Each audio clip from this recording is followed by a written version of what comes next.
Hello and welcome to the Coronavirus Lockdown Livestream, the show that brings welcome levity to the end of the world, lifting the spirits of many of you currently in self-isolation and infecting as many as possible with comfort and distraction as the apocalypse unfolds. How the heck are you all doing?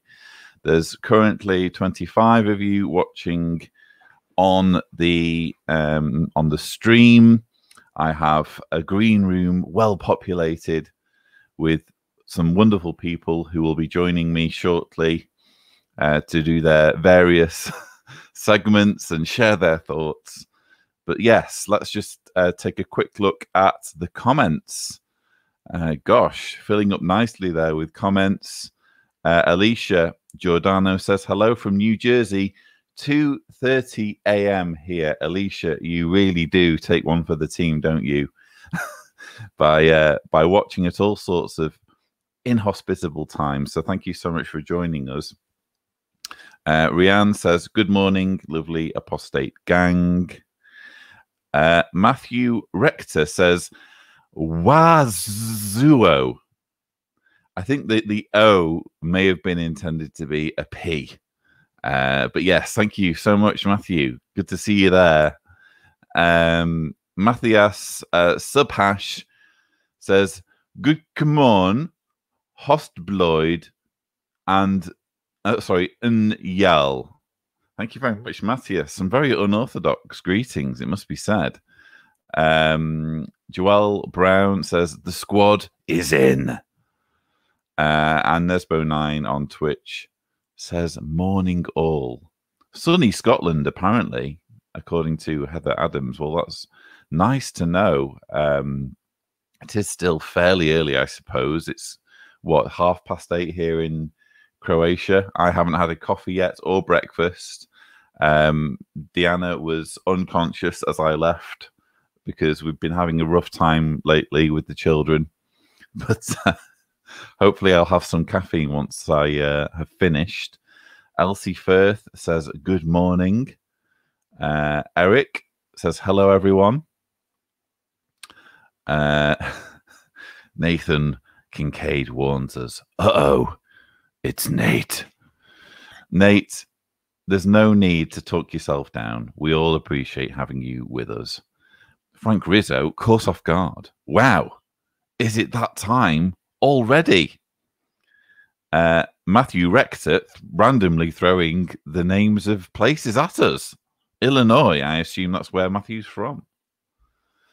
Don't tell me there are audio issues. Are there audio issues? Someone says something about an echo. No. Sasha is indicating that there's no problems in the green room. Hamish Dickson says greetings from New Zealand. Fantastic. Matthias apparently explaining his previous otherwise indecipherable message. Lloyd, please. Good morning, host. Equals and. Y'all equals you all. Thank you very much, Matthias, for explaining.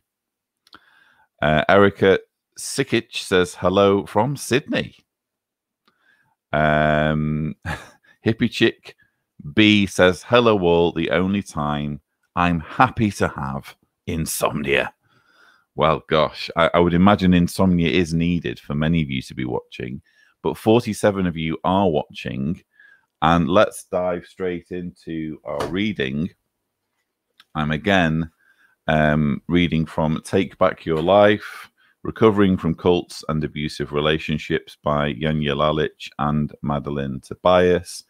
It's very prescient material, I feel, for many of us who are struggling to various degrees with our cult backgrounds. Some very useful information just to warm things up, start the day off, and then I can bring in the green room, empty in the green room into the live stream. So we're now on chapter 7, Taking Back Your Mind, and the subheading is The Barrier of Loaded Language.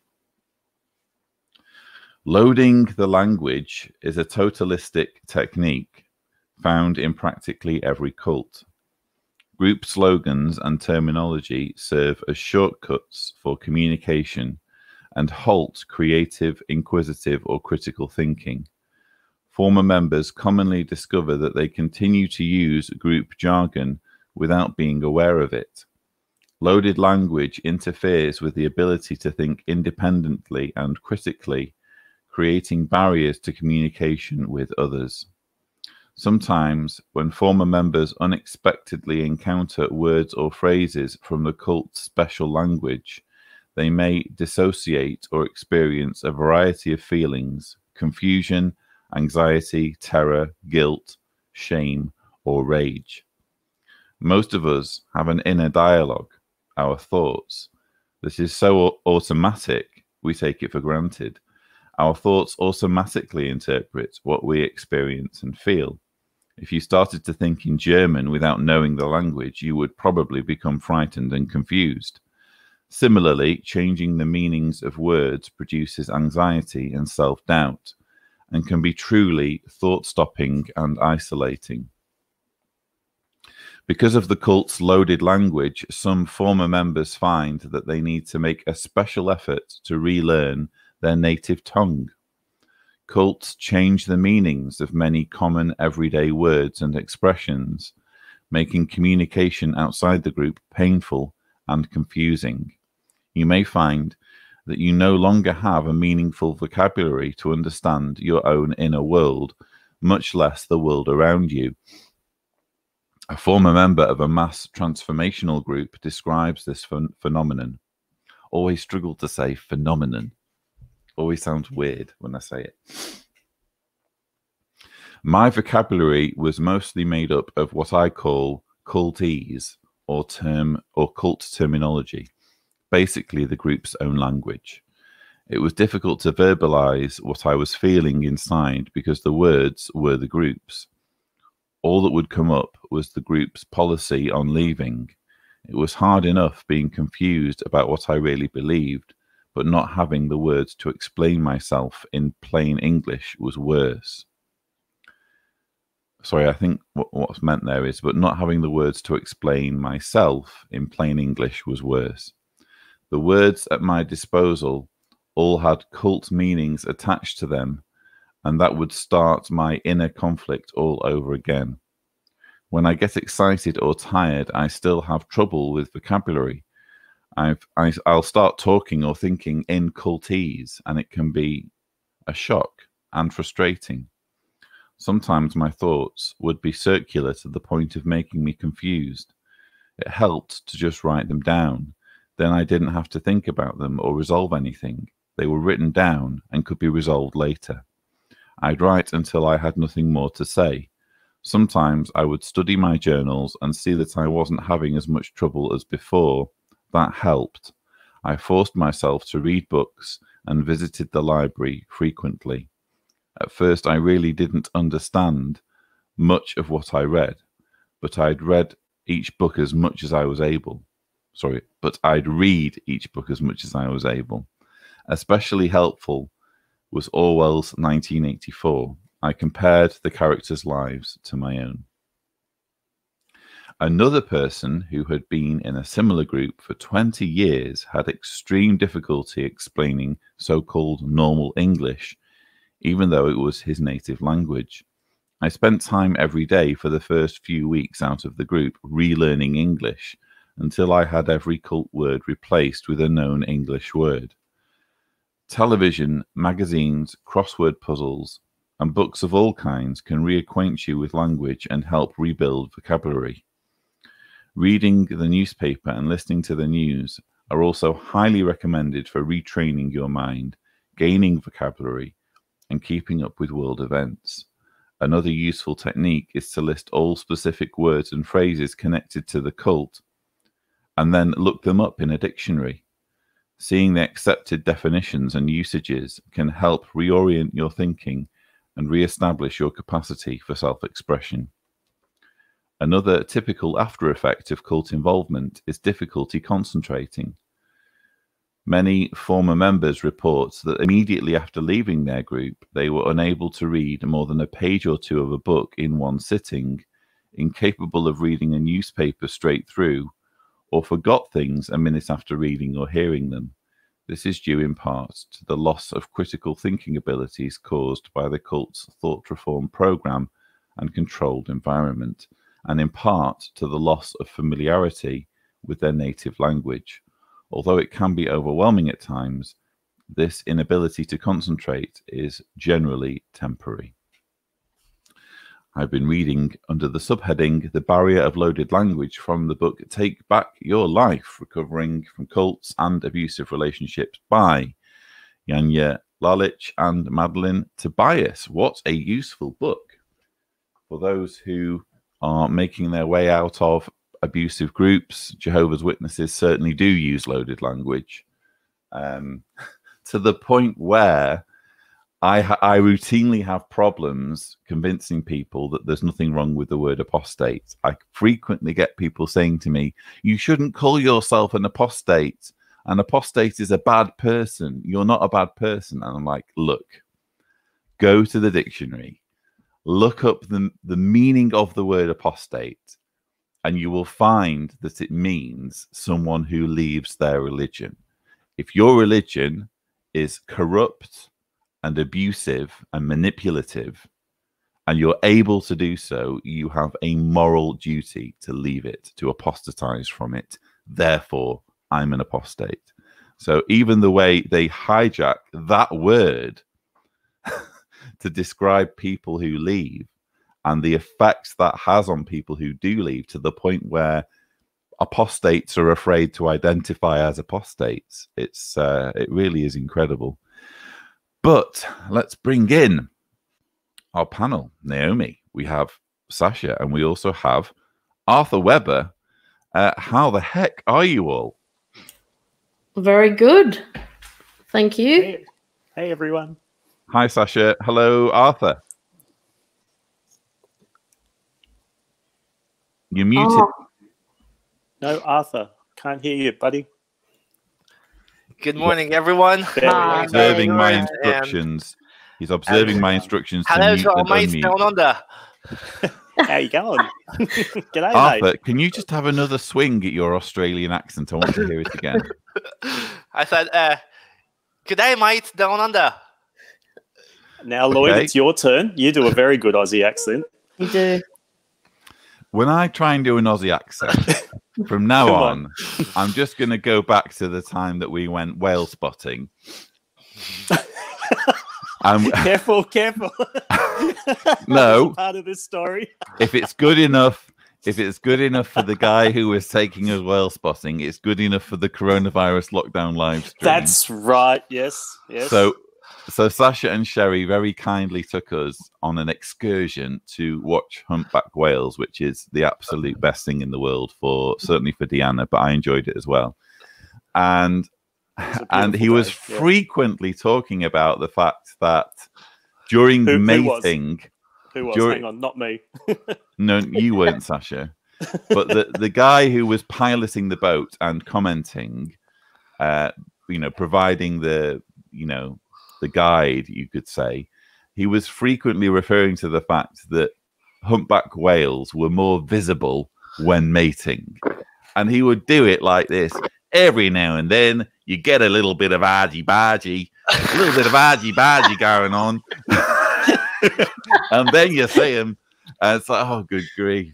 And he just kept saying it over and over again. It's like, yes, I understood the first time, but you keep saying it, so, oh, good grief. Yes, That's an amazing day. It's a bit of reinforcing. Yeah. Argy-bargy, I thought also meant like fighting as well. Yeah. Oh, I think you meant a little bit of argy-bargy of the other kind, Naomi. Yeah, well, yes. Let's just say there's some more whales doing the trip this year than there were last year. Yeah. And actually, I also remember Stephen Lett hosting or giving a talk in one of the conventions or branch visits in Sydney. And he did a very lovely and humorous Aussie accent impression. Really? Yeah. No. Stephen Lett. There was I saw a clip on YouTube, but I can't find it. I have a very good Muppet impression, but I fail to understand how he could master the Aussie accent. But there nice haircut, Arthur. Can I just say? I haven't had a haircut. Are you sure? None of us have had a hair. Naomi, there's this thing called the coronavirus pandemic. Well, in which none of us are allowed to go out and see our barbers. Well, actually, I've had my the ends cut off a bit, but that's all. I didn't go to a hairdresser's. I had a very dear person help me with this. Well, that's a couple of weeks ago. I'm sorry to have opened up a can of worms. Yeah, I'm really sorry I brought it up. Hey Arthur, I enjoyed the tour of your hometown from your the last lockdown. You've inspired me. Maybe we could all sort of take our cameras and do for production purposes. Do not all do that simultaneously. Okay. That would just be an absolute night. I'll permit one of you for maybe a few minutes of the show, but that would be dizzying to watch. 3 screens of people on their bikes. We can do some pre-recorded stuff and show it on YouTube. Or well, why not? That's always an option for all. In fact, not just for hosts, but also for anyone. If you want to do if you want to create a video, upload it to YouTube as an unlisted video, and we'll have great fun watching it on the live stream. And share it on cedars1929@gmail.com. Excellent. Great idea. We'll do that. We'll show you a showcase from all around the world. Here is the email address to use. And if you are minded to leave a voicemail, haven't had too many lockdown voicemails recently, here is the address to use. So let's take a few comments, and then I will randomly, on a random basis, choose the first segment that we're going to go to. Can I pick up on something you said just before you finished your reading, though? You mentioned the comment about how the word apostate is such a a word that inspires fear in a lot of ex-witnesses. And I really love the fact that you picked up on that loaded language aspect. But as we know, Jesus was the greatest apostate. So all it means is he left Judaism. He just changed his form of faith. So why are people so scared about the word apostasy when all it means is you've changed from one way of thinking to another way of thinking, and the best example of which was supposedly Jesus Christ? Indeed. Charles Taze Russell, I believe, came from a Presbyterian background. And Congregationalist then. They're absolutely fine with apostatizing if it's to the Jehovah's Witness religion. It's just you're not allowed to apostatize from the Jehovah's. So it's a one-way deal, basically. Yeah. The word shouldn't scare us. The other one that gets me is the truth. So I spoke to someone who had more recently left the Jehovah's Witness, and when, I guess she was still talking about it like, my mum's still in the truth. And for me, it's so long ago since I've used that expression, but it took ages to drop that from my vocabulary and to understand that that is actually the opposite of what it is. And unless you stop using it, subconsciously, I think there's something in your head that thinks that that's true, and where you're at is not. So yeah, that's a hard one to drop. I found that one, and a very clever one as well. That's a bit to just embed this idea that your organization is the truth, and embed it in a phrase that becomes so universal that even people who leave are still using it.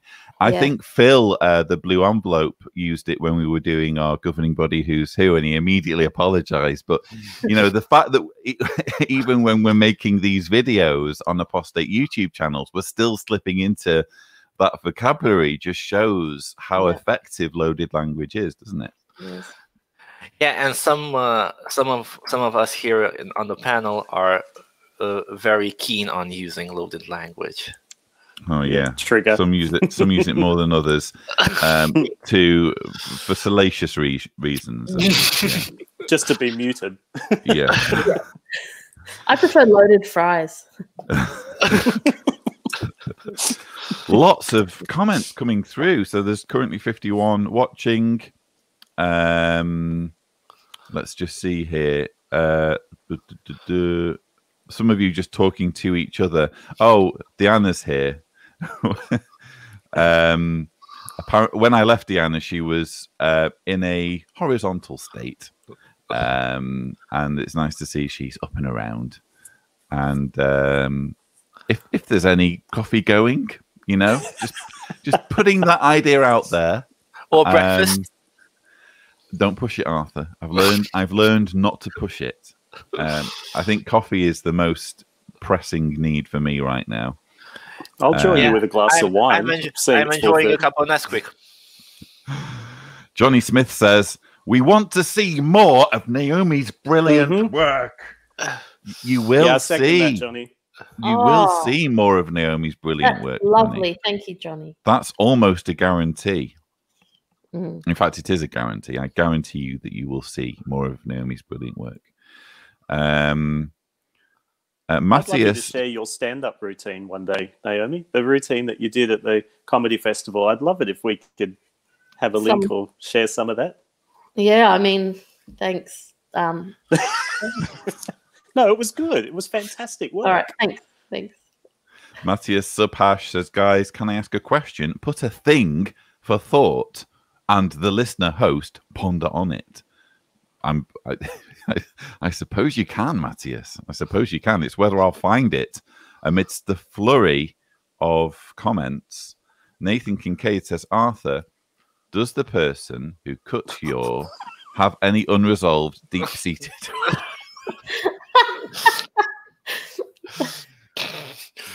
That's very unkind, Nathan. Very unkind. We all like Arthur's hairdo.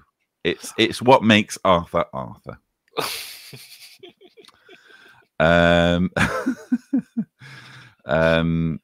Okay. So yeah, with lots of comments coming through.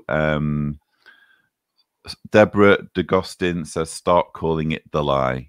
That's a good way of doing it, I suppose. Replace the words. Yeah, and Nesbo9 says, "The world always sounded scary and foreboding." Definitely. And speaking of Deborah's comments, we reject outright such lies. Thank you, Arthur. Yes. So, I think at this point in the show, what we are in dire need of, we have a craving. It's a craving that can only be satiated with some poetry.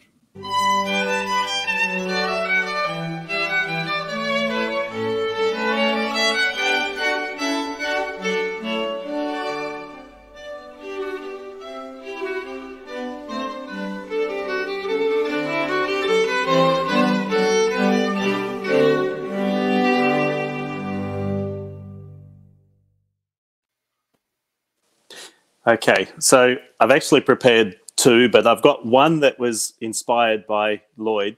The last video that you did, Lloyd, on the introduction, or the, what would you call it, the promotional video for the upcoming convention series that the Society has just released. So there was a few things in there that kind of triggered this. It's nice to know that I inspire people to poetry. That's very comforting. You certainly do. Yeah. I've got to say, it was most awkward, though. I had to pull over off the road and scribble down these thoughts quickly. Anyway, here we go. And was Sherry looking at you with a very kind of bemused expression as you were doing that? No, but I did run it by her that evening. Okay. So it has been sealed and approved by Sherry. So if you don't like it, it's her fault. No, it's the woman that, you know. Okay. All right, here we go. Rejoice in Jehovah, the governing body says, but only if you worship according to our ways, because we're your guardians of doctrine, the ones dispensing truth. You can't do it alone. No, that would be uncouth. We alone can decipher the words of the holy book. Without us, you would falter, and your life will end up crook. We warn you of the coming days of tribulation great. We warn you of the satanic world defined by traits of hate. Yet many of us will attest the reality far varies. For life outside the religious group with our contemporaries is not defined by doom and gloom, a vision of despair. Rather, life outside of the cult helps us become aware that happiness, joy, and fulfillment is ours to determine. We can make a success of life without the witness sermon. As numbers of awakened grows, and ones like our friend Lloyd show us that life outside the bubble is ours to be enjoyed. Oh, lovely. I like the fact that enjoyed rhymes with Lloyd. And Absolutely. I also like the fact that you use the word uncouth in there. It's the only word that would rhyme with truth. Maximum. No, don't talk it down, Sasha. Own it. Own Thank it. you. Say, no, that's the word I intended. Okay, yeah, absolutely. So, yeah, maximum points for that. Well done. Thank you. Thank you. Sorry for the trigger words. I know that's Arthur's zone usually to talk about trigger words, and it actually felt really dirty to pretend to speak in the voice of the governing body, I've got to say. Arthur has no problems doing that. So did you say you had another poem? I do have another one. Totally different theme, though. So has to do with the reason why we're getting together for these lockdown live streams. But nice and positive. All right. How do we tell the difference between real and fake news? Is it just by the selection of the media we choose? The information that we get can often be so biased, especially when it comes to news of this deadly virus. The facts are so clear, my friends, it matters not where we stand on matters of politics and faith or the race of man. This global situation is one we plainly see. As it unfolds around us, it affects you and me. So rather than trying to deny the evidence so clear, it's best to work together with nations far and near. The choice is clearly up to us. Do we rise or do we fall? Let's recognise humanity working, one and all, ignoring the divisions, things that drive us apart, and strive to develop kindness. Yes, that's the strength of the human heart. Very touching. I'm sure the rest of the panel appreciated that poetry so as well. Good. They're so good now. Yeah. I mean, they've always been good, but they're getting great. Yes, they have always been good. Thank you, Naomi. Alisha Giordano says, great poetry, Sasha. Eric Larson thinks that your poetry is wonderful. Thanks, Eric. You're always very encouraging support. Kimberly shares my opinion on the use of the word uncouth. Thanks. Steve Thu says, you are getting better, as though that were possible. There's even improvement in Sasha's poetry. Rianne says, oh, that was lovely, Sasha. And you're getting better every day. Good grief, on a daily basis. Gee. Improvement is being made. Or at least on an episode basis. Yeah. Yeah, the first few were pretty bad, weren't they? Sasha has truly become a poetry master lately. I fear Sasha's head will explode at some point. Yeah. Just ask Sherry, she'll tell you. Kimberly Bellinger says, brava, Sasha. Bob Oak, hi all. What great poetry, Sasha. And Heidi thinks you're a pro now. You're a professional poet, Sasha, apparently. Well, to be fair, she didn't say a pro what, so... It's true, yeah. Nathan Kincaid. Well, thank you all. Nathan Kincaid, who it must be said is not easily pleased, says that the first poem gets 8 out of 10. Thanks, Dave. Where do you even go from there? Let's take a question from Ruben Takes Off. Would you rather go into the past and meet your ancestors, or go into the future and meet your great-great-grandchildren? Oh. Great Scott, Lloyd.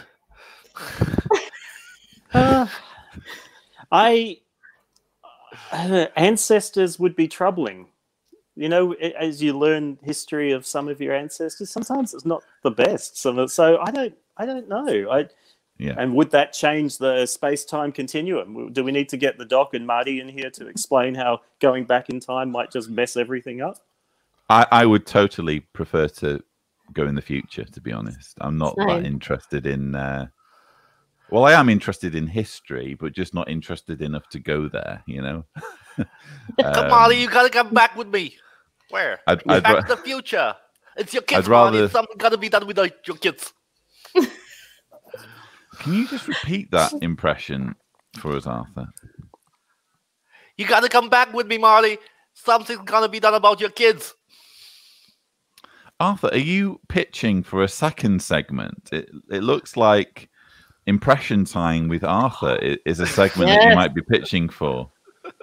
Great quotes from popular movies with Arthur. Yeah. Well, I've seen the whole Back to the Future trilogy dozens, scores of times in Romanian, English, Hungarian, German, yes, whatever. Is the answer to that question. Oh, Yeah. Yes, is very much the answer. Yes, please as well. Yes, please. beam some to Oradia as well. Speaking of beaming and talking about time travel, has anybody watched Star Trek Discovery? The 2 seasons of that. That was I watched it while it was travel. I watched it while it was streaming. Yeah. I'm a big Star Trek fan. Not all Star Trek fans like Star Trek Discovery, but I think that science fiction fans can be irritating full stop, and even though I am one, and tend to just want their childhood to be recreated for them, and that's just not how it works. You know, the way to think of it is your childhood happened and will never happen again.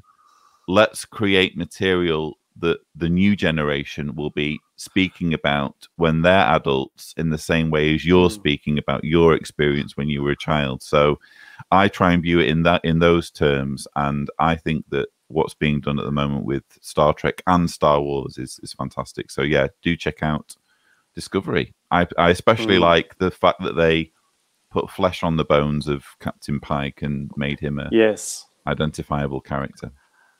Yeah, perfect show. Yeah, and the truth is that this new generation has to some kind overlap with this generation. Oh, good grief! There he goes again. On that note, I think it's time for us to open a very special Bible box. Oi, I do the intros here, Arthur. Watch it. He's angling for your job, mate. He's angling for that He's not job. just pitching extra segments. He's also literally trying to do my job for me. So without further ado, let's delve in rapaciously to Naomi's Bible box. wow.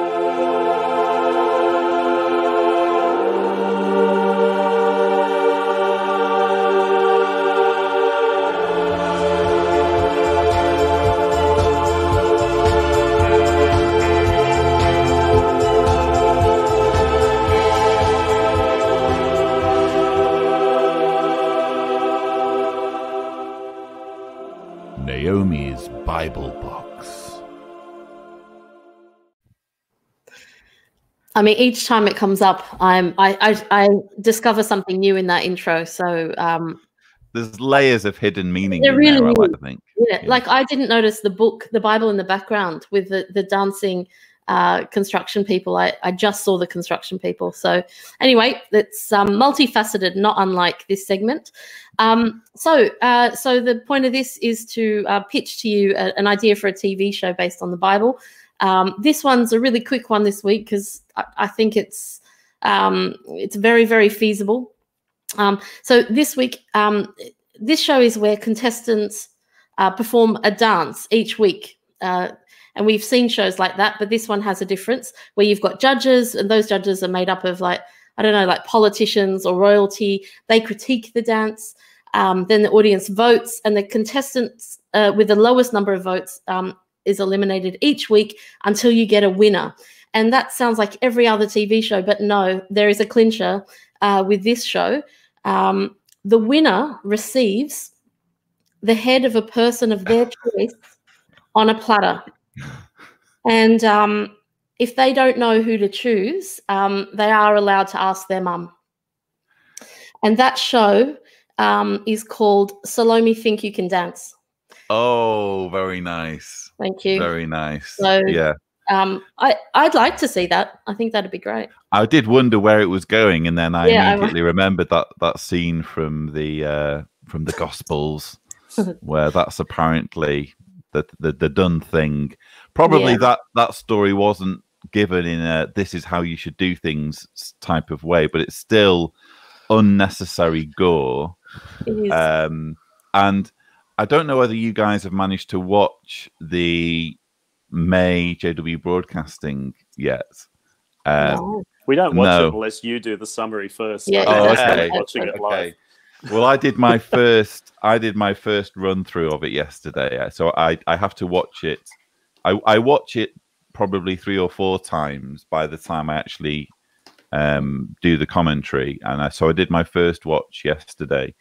And there's actually a part where Stephen Lett lectures Jehovah's Witnesses who are concerned about violence in the dramas, particularly parents, and basically tells them, here's the gist of what he says.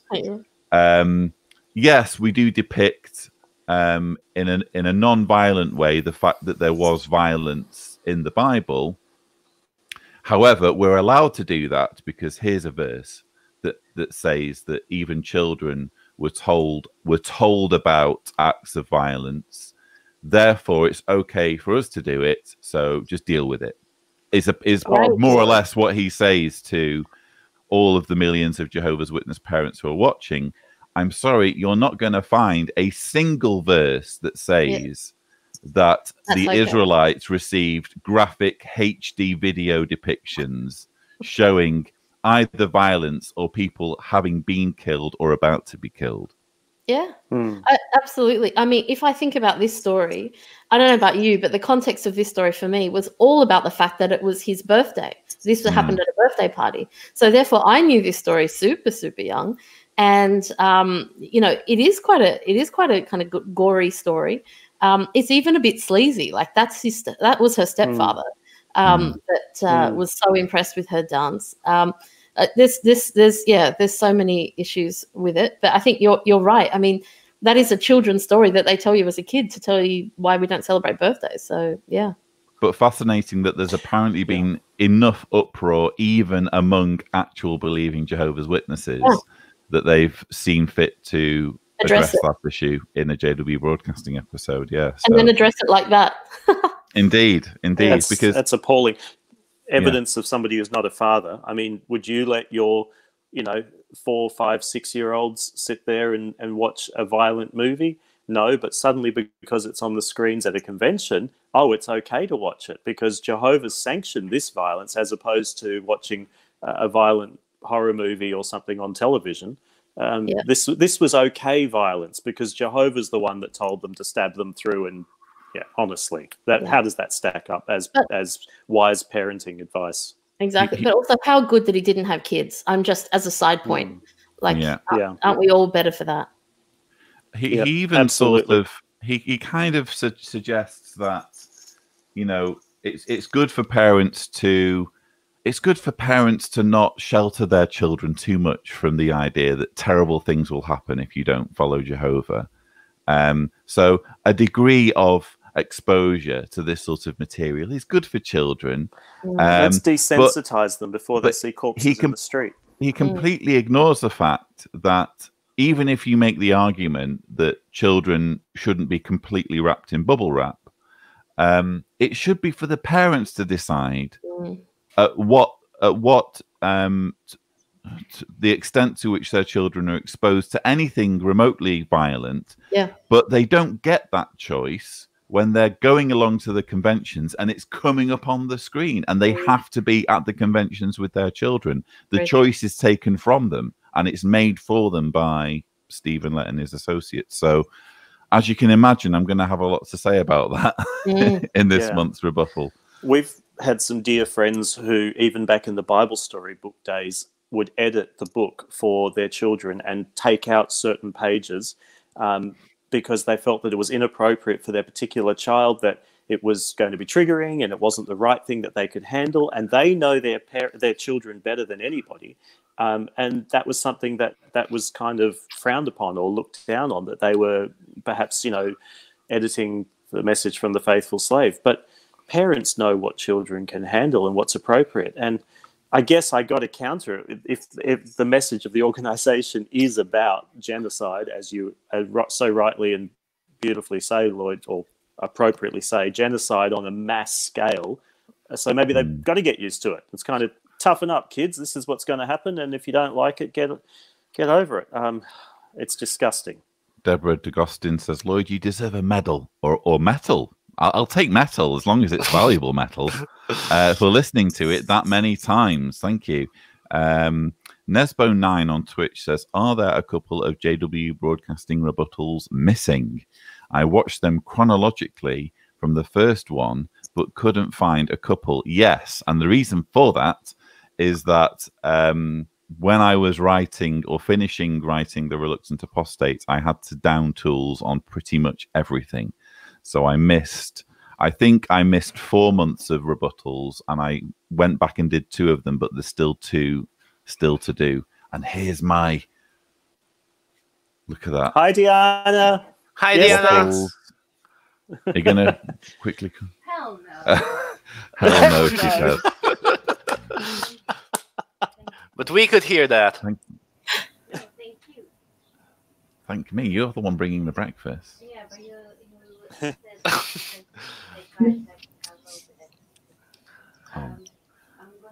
Hey, Okay. Okay. Thank you. Naomi, Sorry about that. Take care of some housekeeping. I just wanted Talk to add among to your yourselves. statement, Naomi. Yeah. Why you please. have a... So you're talking about great dance acts from the Bible. So you made me think that I think Solomon might actually win the prize for that, because let's face it, Solomon's act, it basically just brought the house down. Okay. Oh God! Oh, yeah.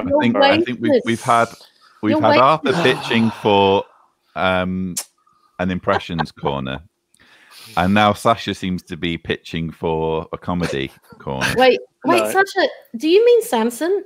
I mean, this is awkward, but Isn't that Did what I you said? Did I say you said Solomon? Solomon. Oh damn! I don't want to I be, meant Samson. finicky You need to about get it. that Thank you. stuff right, really, Sasha. Thank Especially you. if you're going to I do it meant in the a dude regular that was segment. Samson. Oh, And also gee. when Thank you. And also when Joshua the Battle of Jericho, Jericho, Joshua the Battle song of segment. Jericho, and the walls come tumbling down. Oh, that's brilliant. I think we need that song.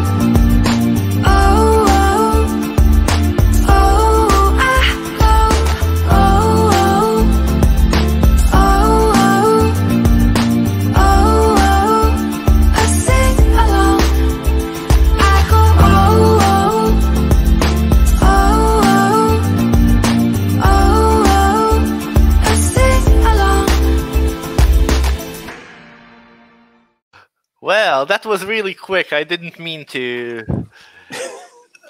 I didn't mean us to delve into this segment so early and so. I just need to have my abruptly. breakfast, Arthur. I just need to have my breakfast. Yeah. So You then, started singing, buddy. yeah, I started singing a completely different song than I had prepared for today. Actually, it wasn't. I haven't prepared one. It's kind. I kind of. The less prepared you are, the better. Came up I with. sent you suggestions. I know, but I didn't have time to actually Arthur, consider that. Arthur, no pressure. It's not like there won't be thousands of people watching this. Continue. Not yet, but on YouTube. Your fans, have- your fans demand. All right, what do we got, Arthur? What are you going to do for us today? Our ears are I'm trying desperately. I'm trying to share the screen here because sometimes it's freezing. Yeah, okay, perfect. Let's do this one here.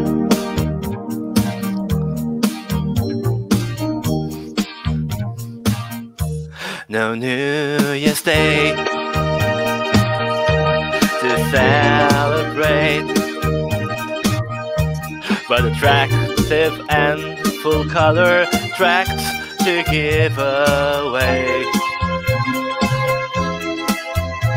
No first the spring, kingdom songs to sing.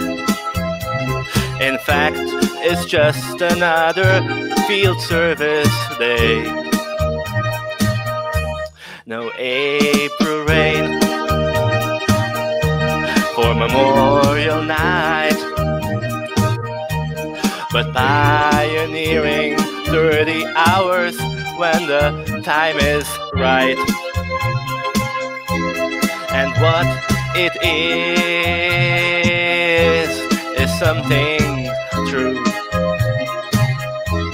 made up of inspired words that I must say to you. I just called to preach at your doorstep. I just called to say how much I care. I just called to say Jehovah loves you, and I mean it from the bottom of my heart. No summer's high, no warm July, without conventions making you joyful and bright. No autumn breeze, no falling leaves, not even time for birds to fly to annual meetings. No Libra sun, no Halloween, no giving thanks to all the Christmas joy you bring. But what it is, though old, so new, to fill your heart like no scriptures would ever do. I just called to preach at your doorstep. I just called to say how much I care. I just called to say Jehovah loves you, and I mean it from the bottom of my heart. I just called to say I love you. I just called to say how much I care. I just called to say Jehovah loves you,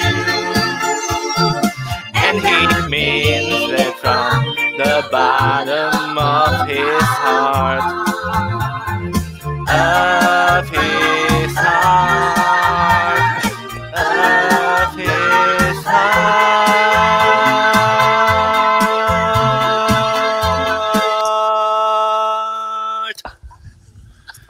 I may have inadvertently shut down the music just to in early, but at least it showed us your full vocal range in full blast. So thank you, Arthur. Oh, Arthur, much respect, my friend. Much respect. How was that amazing. unprepared? I can't believe that. That was amazing. I think we need unprepared every week, don't we? Yeah, If that's going to be the standard. Yeah. Yeah. Wow, you got some beautiful comments flowing through too. You probably saw, but wow, top job, mate. Top job. Fantastic. Yes. I actually came up with the idea to do the song while we were on the live stream. So that's what I meant by unprepared. It was so good. Brilliant. There was just a lack of air instruments, unless I missed something. Eric Larson saying I need air instruments. We just used, and Stevie Wonder, of course, was very, iconic with his piano. I would have liked to have seen that recreated a little bit, but just putting that out there. But he did give us one of these at the end. Okay. He did. Yeah. Rock on. Fair enough. It was awesome, Arthur. Top segment. Top. Yeah. I think he had a line about how conventions were full of joy. Yeah. And yeah. I just love that. It was brilliant. So, what can we say about the way things are at the moment with the lockdown in our various different countries. We do occasionally touch on this because obviously we are a number of weeks into the pandemic at this point, and you like to think that will be, you know, that the end is surely in sight, or will be in at least some countries. So what's the situation currently in Australia? Go on, Sasha. You're probably more. I think generally Australia, and particularly areas that are outside of the big cities, are coping really well. I know Sherry works at the hospital system, so she sees the work that the hospital system is putting in. They haven't had the cases or the influx that they expected at this stage. That's not necessarily a good thing. That could mean that it's coming. And of course, the biggest risk is if people start to become complacent, that second wave that we've spoken about many times before could happen worldwide. But generally, Australia has escaped things really well. Would you say, Naomi? Like we haven't experienced any of the restrictions in the same level as many people around the world. Yep. I think Paige is saying it up there. I think it's loosening up a little bit, so you can actually, I think 2 people can go into another person's home, something along those lines. But I think otherwise it has been, I think we're on an island, so I think in some ways we're quite protected. Once you shut the borders, you can kind of keep that quite limited. I just don't know what's going to happen when at some point it will have to, we will have to kind of get it. It will have to come through. I just don't know whether that's going to happen before they find a vaccine or I'm just not sure how this is all going to go, basically. Yes, we're good so far, but then what happens? Yeah, I think the concern is that, there's always the risk, isn't there, of a second or third or fourth wave until you have the vaccine. And if you loosen restrictions too early, you lose the curve, basically, and the curve just ends up becoming a bump in an upwards trend. So, yeah, here in Croatia, we've had very, very few cases in the last few days, and we're already seeing restrictions start to be lifted. Deanna and I went to do some shopping the other day, and it was almost as though things were pretty much back to normal. There were a few people wearing masks. The shops had signs saying keep apart. There was disinfectant in the doorway to every shop. But apart from that, it was mostly business as usual. We're waiting, personally, our family, for the go-ahead to be able to leave our county, because at the moment, as I understand it, we're still not allowed to travel between counties in our country. We're itching to get to the coast and have a family holiday on the coast, just to have a change of scenery, because we're all a bit stir crazy from weeks of being in one place, as I'm sure many people are. But yeah, definitely restrictions are something that need to be lifted carefully. Yeah, that's one thing that Australia is considering. They're in very close discussions with New Zealand to create a bubble around our 2 nations to allow travel freely between the 2 nations, to try and stimulate maybe just a couple of % of our tourism industry and the economy.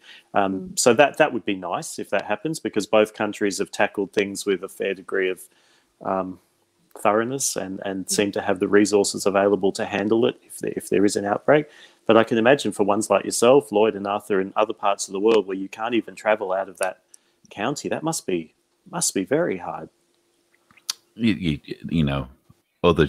Previous generations in previous problems have had to go through far worse. So we try and add a bit of perspective, really. And also we have our lives, True.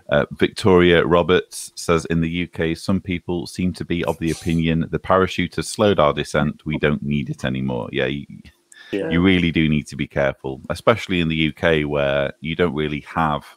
It's one of those countries where arguably not enough was done early on, and you're seeing the numbers. I think the UK passed Italy yesterday as having the most deaths in the whole of Europe. Yeah, so, it's probably second in the world now, I think. Second to the US. Yeah. So, you really can't be too careful. Yeah.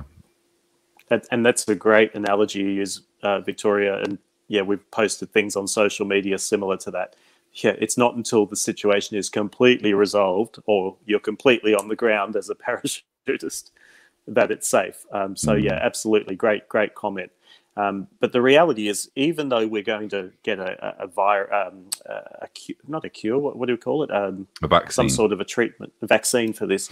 It's not going to mean that we're never going to have this virus. This virus is going to be with us as humans for, well, forever. It's just how we handle it. And I think a lot of people are forgetting the fact that this whole lockdown situation was purely to keep us all safe and to keep our hospital and healthcare systems in check to be able to handle the situation if it blows up at a bigger rate. So, yeah, we're always going to have this. We're always going to have to be careful in how we handle this moving forward. It's not like we're suddenly going to click our fingers and this will be resolved and never be a problem again for society. Yep, exactly. Deanna Moreno says in California there are protests without social distancing up and down the state. I think what a lot of these protesters are missing is that it's not about them. It's not about their convenience. It's not about their freedom. It's about the fact that anyone can be a vector for this pathogen. If you try and imagine it from the pathogen's point of view, not that it thinks along these lines, but it's just trying to survive and it's trying to spread as widely as possible. And any human being is like a free train ticket. And the reason why this particular pathogen has been so successful is that it can hitch a ride without killing its host. So it kills very selectively, and people can carry it. People can become a vector for this pathogen without anyone knowing about it. And that's how you have the most successful disease, one that doesn't kill everyone. If it were to kill everyone, we discussed this in previous episodes, if it were to kill everyone, it would be far easier to notice its path and stop it in its tracks. But because it's skipping people, because it's hopping from person to person and killing some, giving some people symptoms, giving other people no symptoms whatsoever, that's what's making it so successful. So it's not about your rights, about, oh, it's my body, my choice, which incidentally, many of these same people don't apply to abortion. It's about protecting other people and not placing an unnecessary strain on the health services. So I just wish people who are protesting would understand that it's not about them. It's about protecting other people. And I think that's what's going to be really interesting about this, because this goes contrary to life before this, in a sense. Like everything about life before this was about yourself, wasn't it? So, capitalism is about, yourself, that sort of self-promotion, everything. It was all focused about us. And now for the first time, we're asking everyone to stop and go, actually, no, it's about everybody else. And I just don't think some people are caught up with that idea or that are able to kind of shift their thinking so quickly. Yeah, well said. And they're using a strawman reasoning because they're saying this is about personal rights. But that's a totally separate topic. Personal rights and the freedom to move around is separate from the fact that the virus doesn't care who you are and it will hitch a ride or it will affect you. This is not an attack on personal rights and personal freedom. And I understand people are stressed. They want to get back to work. They need money to live. I totally get that. But again, the virus doesn't care about that. And if anything, the virus will attack those who are in a hurry to get back into a crowded space. And then you're not going to be able to work and earn a living either if you get sick and die. I mean, come on, be honest, people. This is about our health. Your rights end at the point at which they impinge on the rights of others. So if it were possible for you to contract the disease without passing it on to anyone else, have at it. Allow this pathogen to turn your lungs to soup, potentially. If it were just about you taking that risk for yourself, go for it. That is indeed your right. It's not your right to become a vector for this disease so that it can infect hundreds, if not thousands, more people. So your rights only extend to the degree that they don't impact on other people's rights. And do those people who impose their rights or stand up for their right to go out also want the healthcare system to protect them and take care of them if and when they do get sick? Well, they do, but the very fact is there might not be a healthcare system there to help you if you go out there and then, enforce your right to go out there in public and end up contracting the disease. The healthcare system might not be able to look after you. And then what are we going to do about it? Look at Arthur multitasking, sneaking in a quick call. I don't know. Not so professional. So not professional, Arthur. Come on. Get it together. Well, sometimes these calls are, business related, and I have to take them. I know. Well, wow. I say that my phone rang in the opening moments of an appearance on the Atheist Experience, so I am in no position to talk. That will be your classic moment. Melanie Utzi says, Colorado, USA has lifted stay at home to safer at home. There are so many people out and about here, and trailheads and open spaces are packed with people like never before. And well, the social experiment will be what happens. If they escape it, wonderful, but it will be a very interesting, and I think a lot of nations, a lot of regions, a lot of areas are watching those that do open up early to see what happens, perhaps maybe as a little bit of a trial to see whether they're going to follow suit. Melanie Joy 07 says, here in Washington, one of the worst states impacted, literally banking on our stimulus checks because everything is shut down, no work, no paychecks. I think that would, I've commented before, that would be one of the genuinely distressing things, apart from the risk to one's life, is also, it's all very well people laughing and joking about staying at home, but it's going to be seriously impacting people financially, especially as it goes on for week after week. Marilla Pink says New Zealand has had several days in a row with no new cases and are looking to probably go to level 2 next Monday. Both prime ministers of New Zealand and Australia are in talks about having an international bubble between our two countries at some time in the future too. I think that was mentioned earlier, wasn't it? So yeah. There is this. It feels like a massive, what's it called? Game of reverse psychology with humankind. Because I swear I've not seen so many people exercise outside ever. So it's almost like the minute you're told you can't do something, I think we are a little bit designed to go, but I really want to do that thing now. I mean, I'm sure it's because gyms have closed and there's a bunch of other reasons. But yeah, like she was saying about outdoors being packed. I mean, it has been a bit like that outside in parks, beaches, they've had to close beaches and stuff. It's just what happens when we all go back to normal. I wonder if there'll still be that enthusiasm. Yeah, I saw the line. Well, yeah, it'll be interesting to see how society comes out. There was a line going all the way down the street outside one of the largest bicycle shops that I drove past the other day. Well, everybody going out to buy themselves a bike so they can keep fit. So yeah, who knows? It might be some good things. Yeah, it might be. There was also a massive line outside the local bottle shop as well. So, people cope in their own ways. Bob Oak says, wow, Melanie Joy, that must be hard. Hope things bounce back quickly after. It's so good the stimulus is provided. It's along with the isolation itself, shows society cares about looking after even the vulnerable. Of course, without wanting to stray into politics, stimulus checks are a form of socialism. But yeah, we'll just leave that there. But they are needed. I'm absolutely certain of that. Let's see here. I am grateful to see how the governments have done that, how they are facilitating funding for the vulnerable. And yes, there's always going to be people that, find fault with certain systems, but it is nice that our governments from most nations have jumped on and taken care of people in some way. It's not ideal, but it's something. That's true.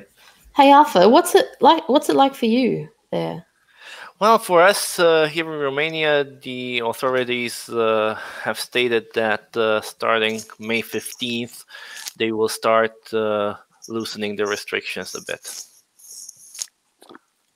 Cool. And then do they do stimulus packages there? Like, do they help pay people that aren't employed at the moment, or do they do anything? Yeah, there is this so-called technical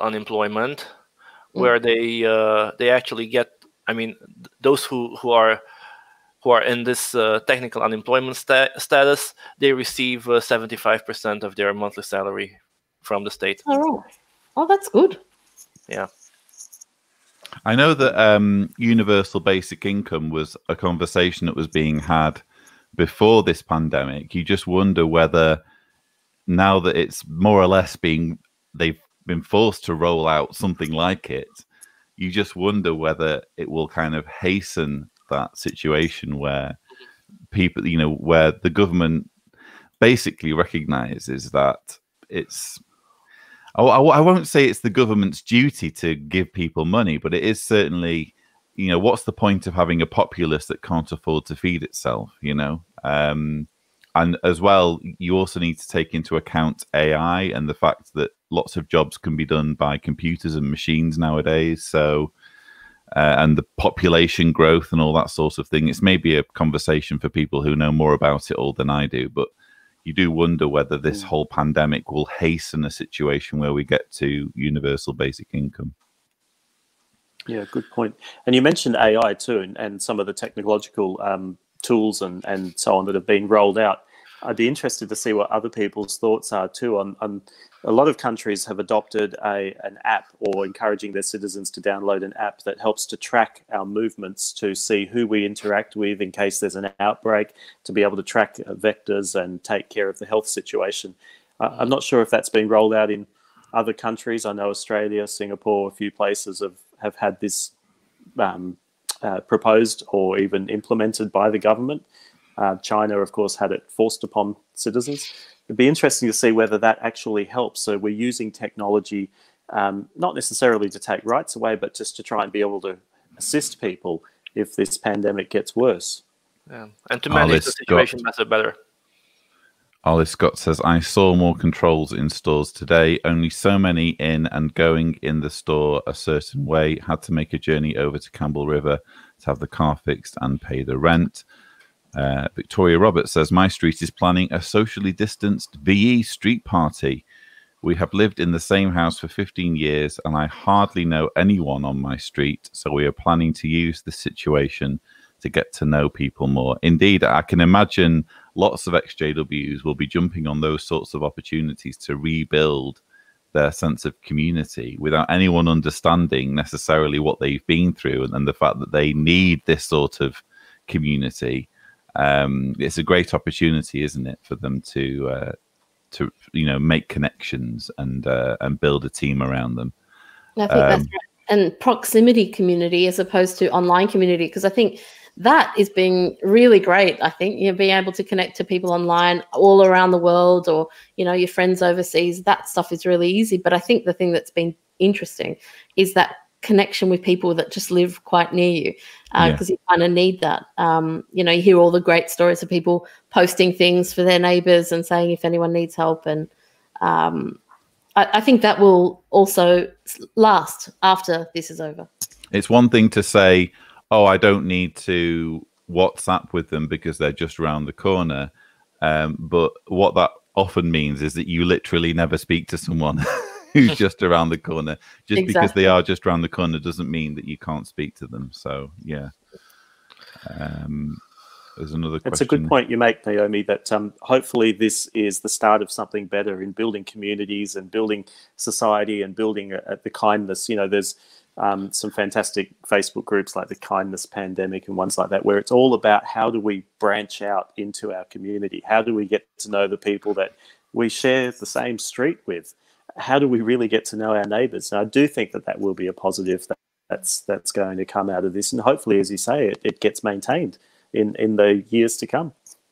We have a question from Melanie Joy 07. My question is, with millions of Jehovah's Witnesses worldwide under quarantine, separated from their brothers and sisters, more loaded language, I'm afraid there, Melanie, what will be the results or outcome if the Watchtower has loosened their grip on their followers because of no meeting attendance? Will there be many who wake and allow crucial critical thinking? Actually, Melanie, if you watch the material that Watchtower has been putting out, particularly their second video on the coronavirus, it's very clear that they're, at least to some extent, panicking, and their solution has been to place greater emphasis on shepherding. So it's all about shepherding visits. It's about dispatching elders online to conduct a shepherding visit with you to make sure that you are spiritually healthy. In other words, you've not forgotten that you're a Jehovah's Witness, have you? You know, this is what you need to be doing, and you need to keep that sense of identity going. So they are very mindful of that, I would submit. That's a really good point, Melanie. I'm glad you raised that. That's one thing that my mother, who was not a Jehovah's Witness, they're 3,000 kilometers away from us, has said that my father, who is an elder, has been spending pretty well all day in his office phoning up the members of the congregation doing these shepherding visits. Of course, she's challenged him and said, you won't take time to phone your own son and daughter-in-law, but you'll spend time calling all these other people in your community that, you know, attend the same church as you.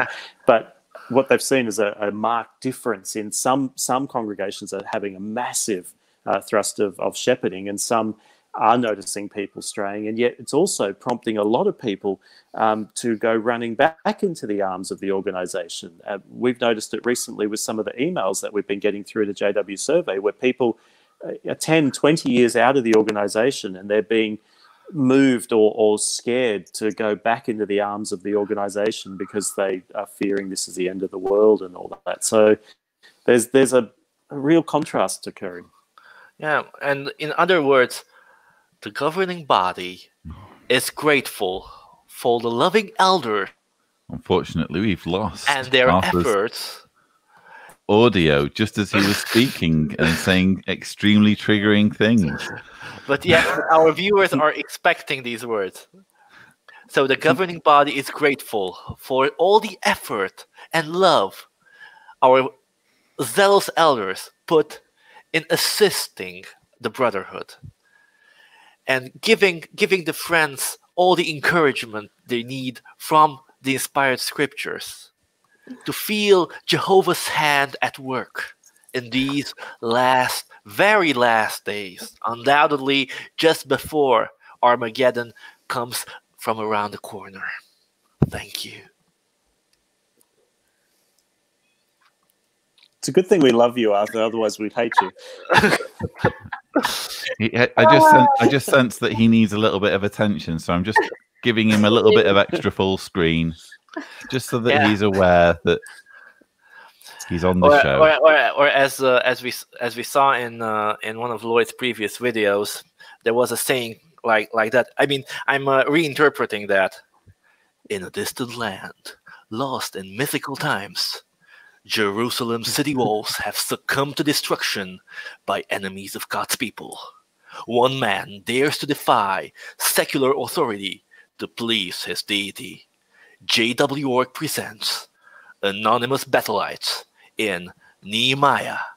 The joy of Jehovah is our stronghold. Coming soon to a regional convention near you. Thank you, Arthur. Terrifying. Just bear in mind, viewers, that Arthur has never been a Jehovah's Witness. And yet I'm starting to think he kind of secretly craves. You would be amazing. You really would. I think there's a couple of things. Like, if I think back to being a Jehovah's Witness, I would have struggled without the social network, the actual physical love bombing thing that you get from going to meetings with people there. So I think I would have struggled without that, and I think people will struggle without that. And secondly, I think having time on your own to kind of think was always lacking in my life. It was always very busy and full. And so having that time to stop and to take and have a think. I know that they think that alone time is really dangerous, and there's a reason for it. And I wonder if some people get that time, whether they won't sort of put it to good use. So I'm hopeful. I like to be hopeful. I know some people will be drawn back, but surely it's got to shift some people out of it. I agree. It's like pulling that power supply out of the fan, and it slows down, and eventually they've cut their need to have to be connected to the matrix of the organisation. Absolutely. But then a lot of people are also missing the association so much, so they're doubling down on their Zoom meetings and their, you know, association with their brothers and sisters via the online meetings. So hopefully if someone's already had cracks in their thinking, then this is the gap that they needed in order to help them to think clearly. But it just depends on the person, as you say. Bob Oak says, I think the immediate consequence is likely to be many people scared of the end going back. Hopefully in the long term, a larger number will wake up as a result of the time to think. I think there will be a lag. Yeah, I guess it works both ways, doesn't it? So on the one hand, you'll have people who are terrified, and this is why I keep saying you need to do the research. It's not purely about, oh, I figured out that it's all nonsense, so I'm not having anything more to do with it. No, you need to inoculate yourself. You need to remind yourself of exactly how you were lied to, so that when stuff like this happens, you don't immediately start going back to your programming and fleeing back to the organization. So I'm sure some will be doing that. It will be interesting to know what the numbers actually look like in terms of POMI or on the fence XJWs going back, and believing JWs having a little bit of time to just think, whoa, hang on, what's going on here, and use the opportunity for introspection. So it's going to be interesting to see which of those two forces prevails, you know? Absolutely.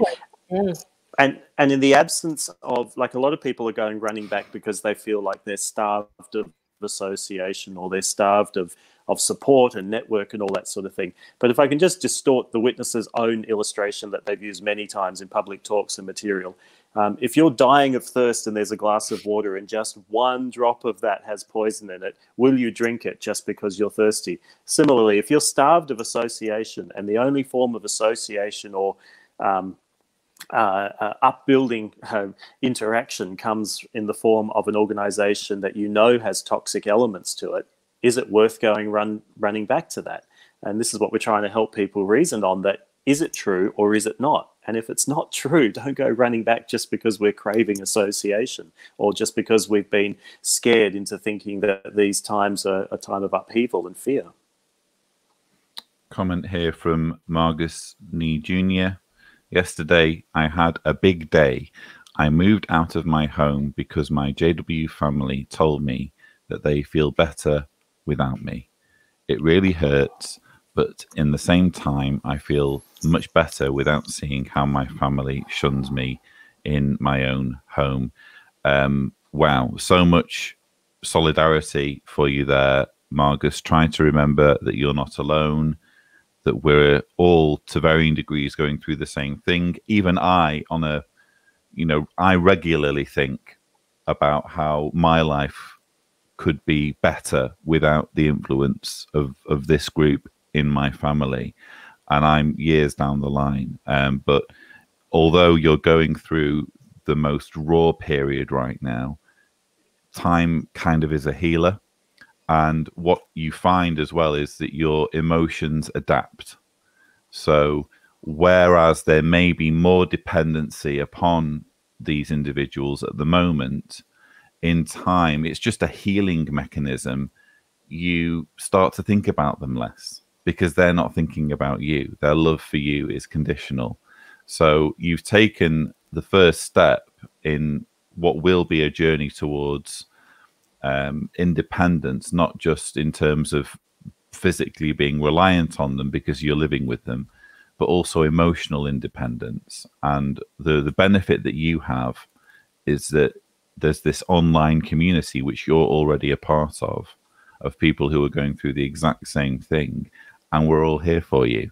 So we're not going to, our love for you isn't conditional on you believing as we believe or sharing our opinions on various things.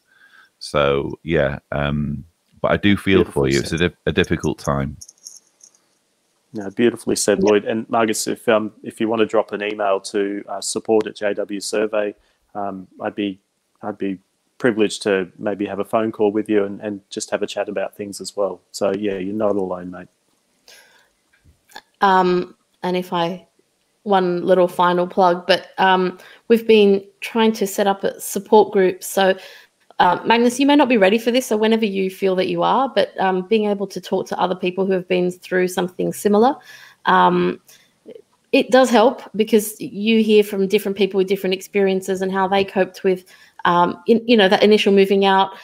Having a community of people that you can lean on, whether it's a practical lean or if it's just an emotional lean, is really important. And so we've started to do support groups in Australia as well for something called Recovering from Religion. So if you look that up, we'd happy to have you. Our next meeting's on the 16th of May, if you want to come along to that. Wonderful. Excellent. Rianne says, "Oh, Magnus, you know my heart goes out to you. A big embrace and so much love to you." Eric says, "We're here for you." Oh, it's Margus, isn't it? Sorry. Margus, yeah. And Margaret Weaver says, "Virtual hugs to you, Margus Nee Jr." So immediate love there. And it's not the fake cult love bombing. No. We're all in the same boat. We've been in the exact same situation, and we're here to show some support and solidarity. So absolutely. Yeah. That's pretty much everything I have for you today, folks. But it's been a wonderful show. It's been a fantastic panel. We've had some extremely entertaining segments from our wonderful panelists. So thank you so much, guys, for joining me. Thank you for having us. Yeah, lots of love and support to everyone out there. You're not alone, and yeah, hang in there. Yes, we will be back on Saturday. The time, I forget what all the different time zones are, but there's more details on the show's schedule in the video description. If you're watching this on YouTube, just jump down into the video description and see what the video schedule is. But we air on Saturdays and Wednesdays, and we fluctuate the times so that we can deal with different hemispheres as much as possible. But, so on Saturday, it's 8 a.m. Pacific, 11 a.m. Eastern, 5 p.m. Central, and I don't know Australia. Okay. 1 a.m. Australian time Sunday. Sorry we didn't make last week, but I was asleep. No, it's perfectly understandable. It's perfectly understandable. In fact, Kimmy usually stands in with a limerick for Sasha's birthday. Yeah, she did well. I loved that one about Redwood named John. That was brilliant. Absolutely brilliant. She did well. Okay. Hey, and Naomi, I've got to give a shout out for your T-shirt. Brilliant. Oh, first album I ever bought, Beastie Boys. Love it. Oh, good. Thanks. I'm saving up for some of your T-shirts, Lloyd's.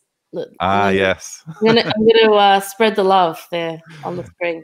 Indeed. Yes. And also, please do remember to check out Naomi's Bible Agony Aunt channel. There is a link again below in the description. Wow. So Thanks do check that out. Only new. Any ideas are welcome. So that's all, folks. Please do remember to stay safe, stay positive, and we will see you in the next show. Take care. Thank you. Bye. Bye.